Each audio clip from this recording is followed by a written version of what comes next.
प्रिय विद्यार्थियों, आज हम कक्षा 12 की हिंदी अनिवार्य की पाठ्य पुस्तक सृजन के चतुर्थ अध्याय कवि बिहारी का जीवन परिचय एवं कृतित्व का अध्ययन करेंगे।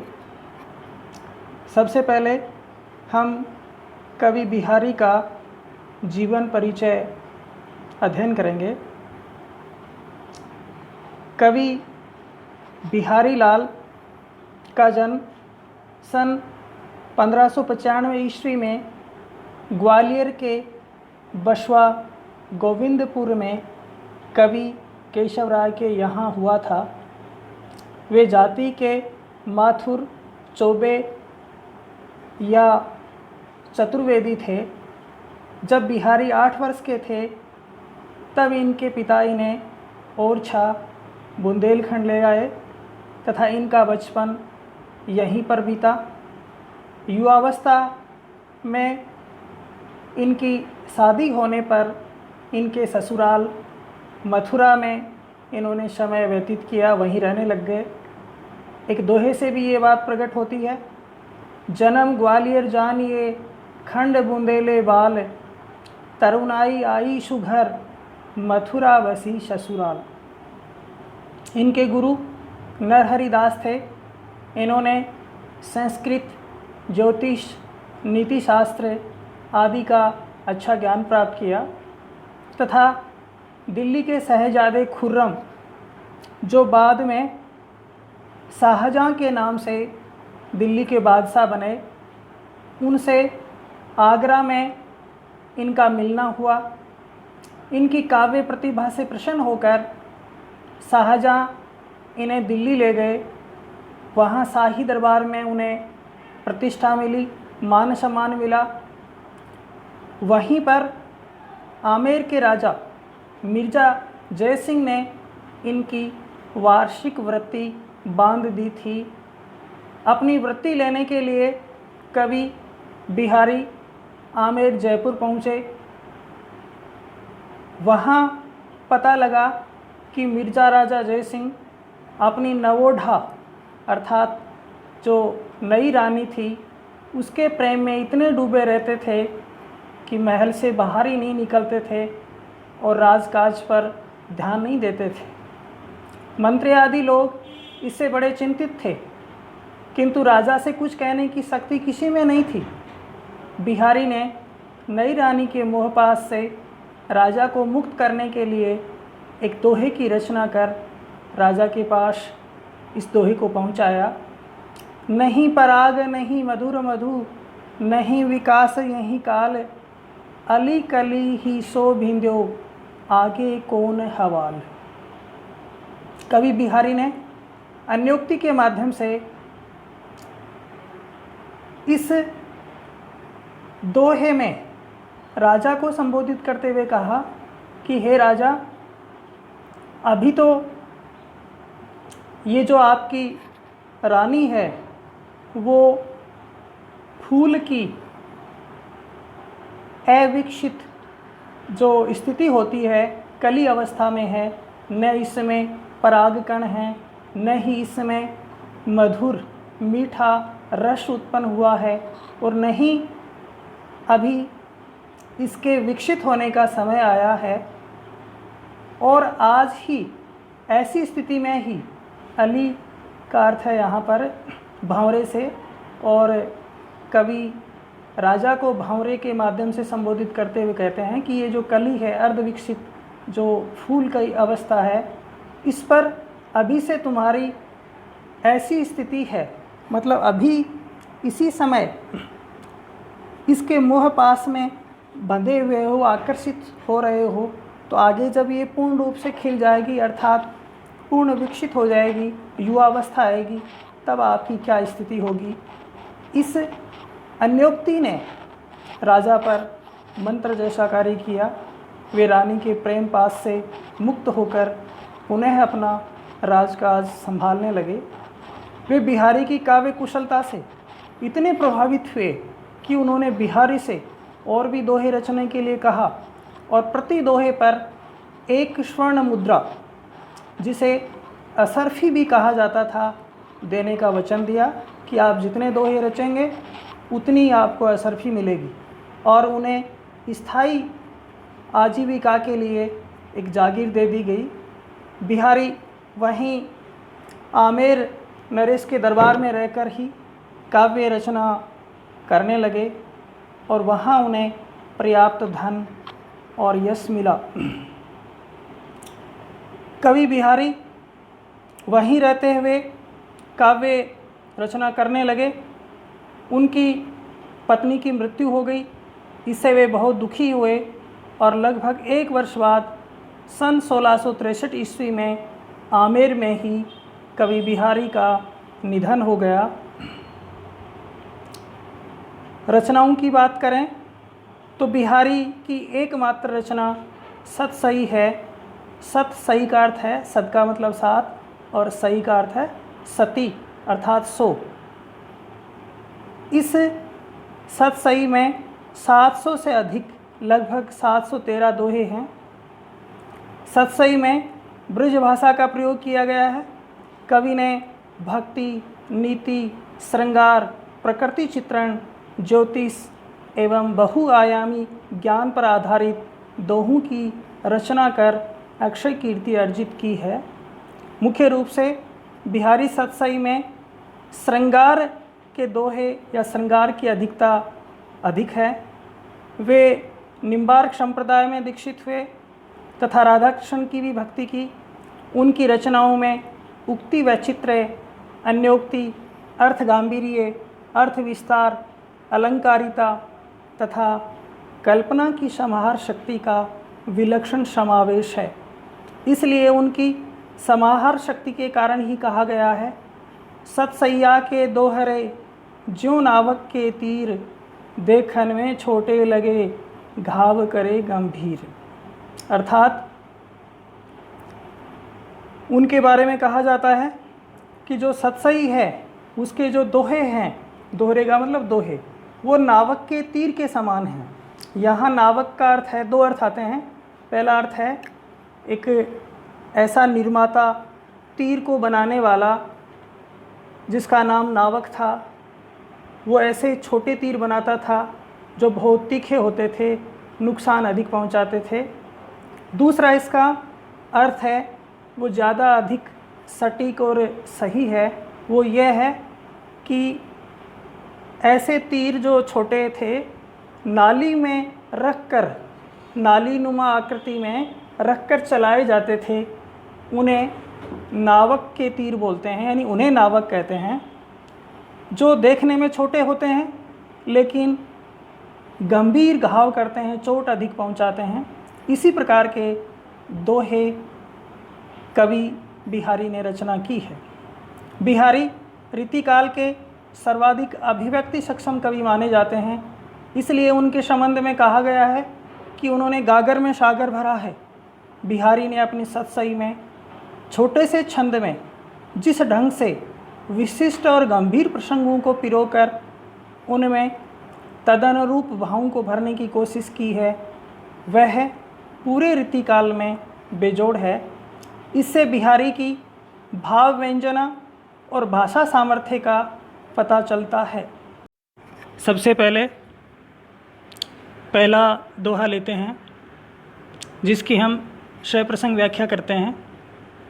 मेरी भव बाधा हरो राधा नागरी सोई, जां तन की झाई परे श्याम हरित दूती होई। कठिन शब्दार्थ लेते हैं। भव बाधा सांसारिक बाधाएं या कष्ट,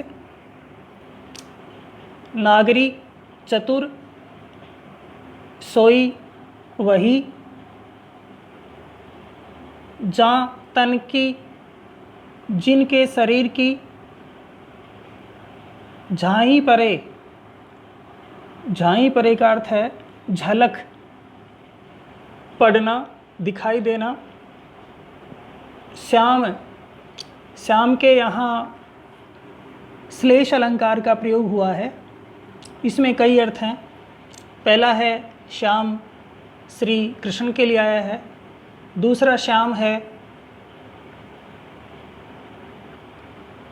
श्याम वर्ण काले रंग के लिए आया है।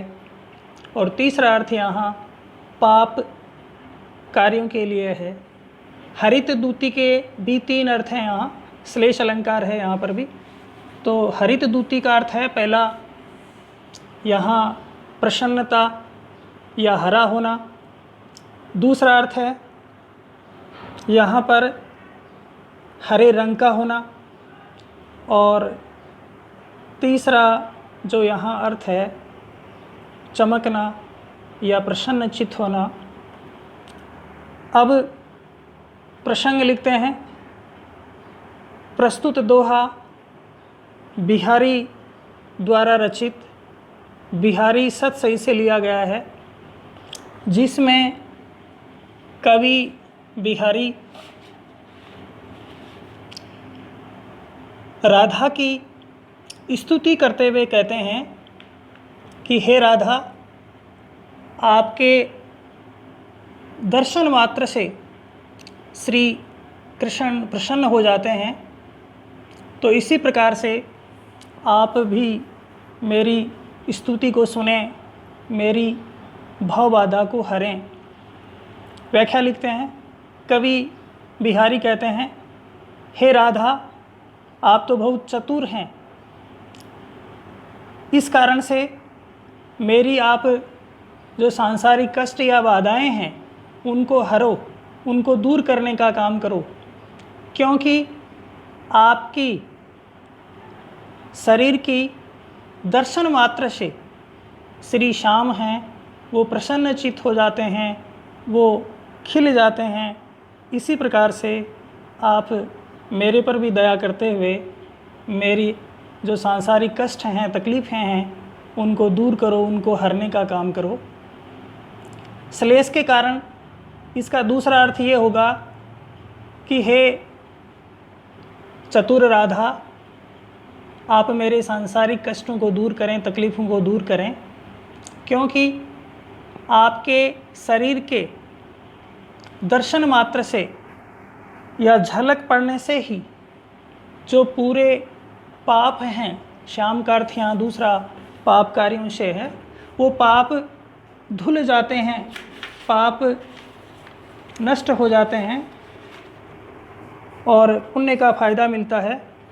इसलिए आप मेरे सांसारिक कष्टों को दूर करने का काम करें।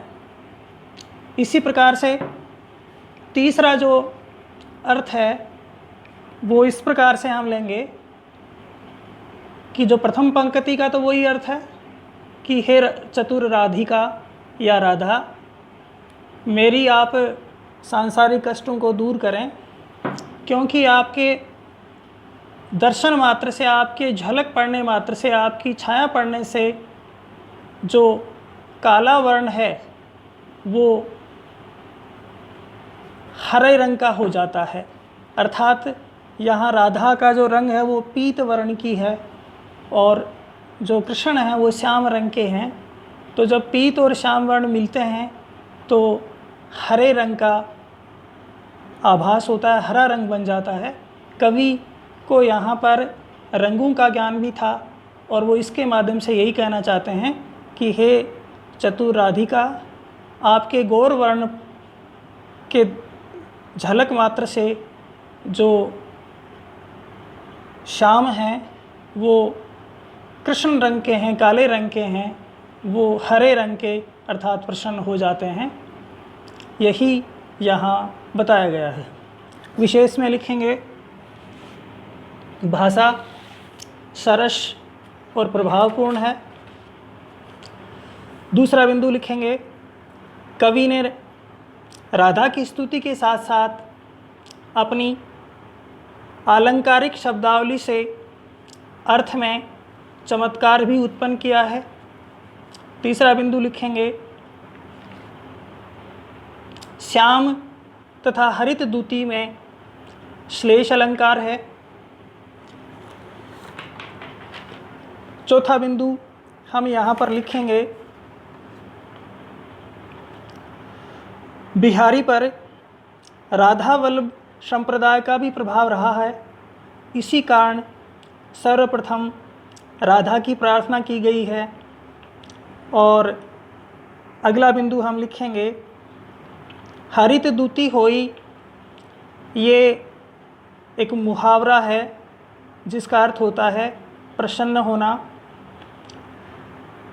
और इसके अतिरिक्त यहाँ पर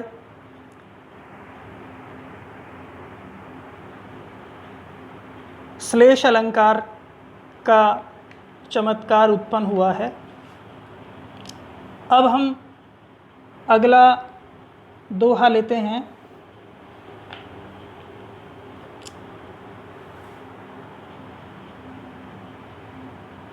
तो पर वारो उर्वशी सुनी राधी के सुजान, तू मोहन के उर्वशी हवे उर्वशी समान। सबसे पहले हम कठिन शब्दार्थ लेते हैं। तो पर का अर्थ है तुझ पर, वारों न्योछावर करना, उर्वशी जिसका अर्थ है उर्वशी एक अति सुंदर मानी गई अप्सरा। राधिके राधा के लिए आया है। सुजान का अर्थ है चतुर। मोहन श्री कृष्ण के लिए आया है। उर्वशी, उर्वशी का अर्थ है हृदय में बसी हुई, हवे होकर। और फिर उर्वशी है जिसका अर्थ है अप्सरा के समान अथवा मन को बस में करने वाली। प्रसंग लिखते हैं। प्रस्तुत दोहा कवि बिहारी द्वारा रचित बिहारी सतसई से लिया गया है, जिसमें कवि राधा जी के सौंदर्य का वर्णन करते हुए उस पर श्री कृष्ण के जो प्रभाव हैं उनका वर्णन किया गया है। अब हम व्याख्या लिखते हैं। कवि बिहारी कहते हैं, हे चतुर राधिका जी, मैं आपके सौंदर्य पर परम सुंदर माने जाने वाली उर्वशी अप्सरा, जिसके बारे में ये माना जाता है कि वे स्वर्ग में रहती हैं, उन अप्सराओं को भी न्योछावर कर सकता हूँ। अर्थात आप वो परम सुंदरी अप्सरा हैं, उनसे भी अधिक सुंदर हैं। आपका सौंदर्य उनसे सर्वश्रेष्ठ है। आप सभी का मन मोहने वाले श्री कृष्ण हैं। जो कृष्ण हैं मनमोहन, सबके मन को मोहने वाले हैं। उनके मन को भी मोहने वाली बनकर, अर्थात उनके हृदय में बसकर, उनके मन में बसकर, उर्वशी के समान होकर उनके हृदय में बस गई हैं। हे चतुर राधिके, आप सबसे परम सर्वश्रेष्ठ सौंदर्य की मालकिन हैं। अब हम विशेष लिखेंगे। पहला बिंदु, उर्वशी द्वारा यहाँ 3 बार आया है। प्रथम उर्वशी जिसका अर्थ है उर्वशी अप्सरा। दूसरा यहाँ उर्वशी आया है हृदय में बसने वाली। और जो तीसरा उर्वशी हम देख रहे हैं जिसका अर्थ है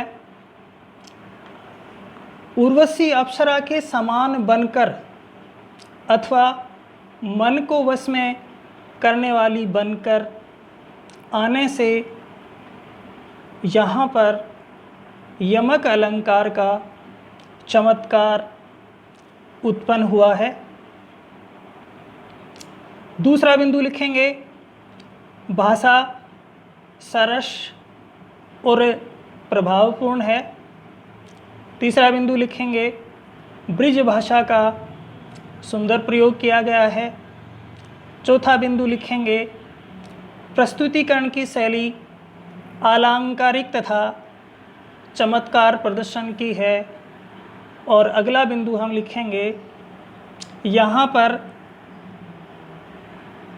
यमक अलंकार के सौंदर्य के साथ साथ उपमा अलंकार का भी प्रयोग हुआ है, क्योंकि यहाँ राधिका को उर्वशी के समान सौंदर्य वाली बताया गया है।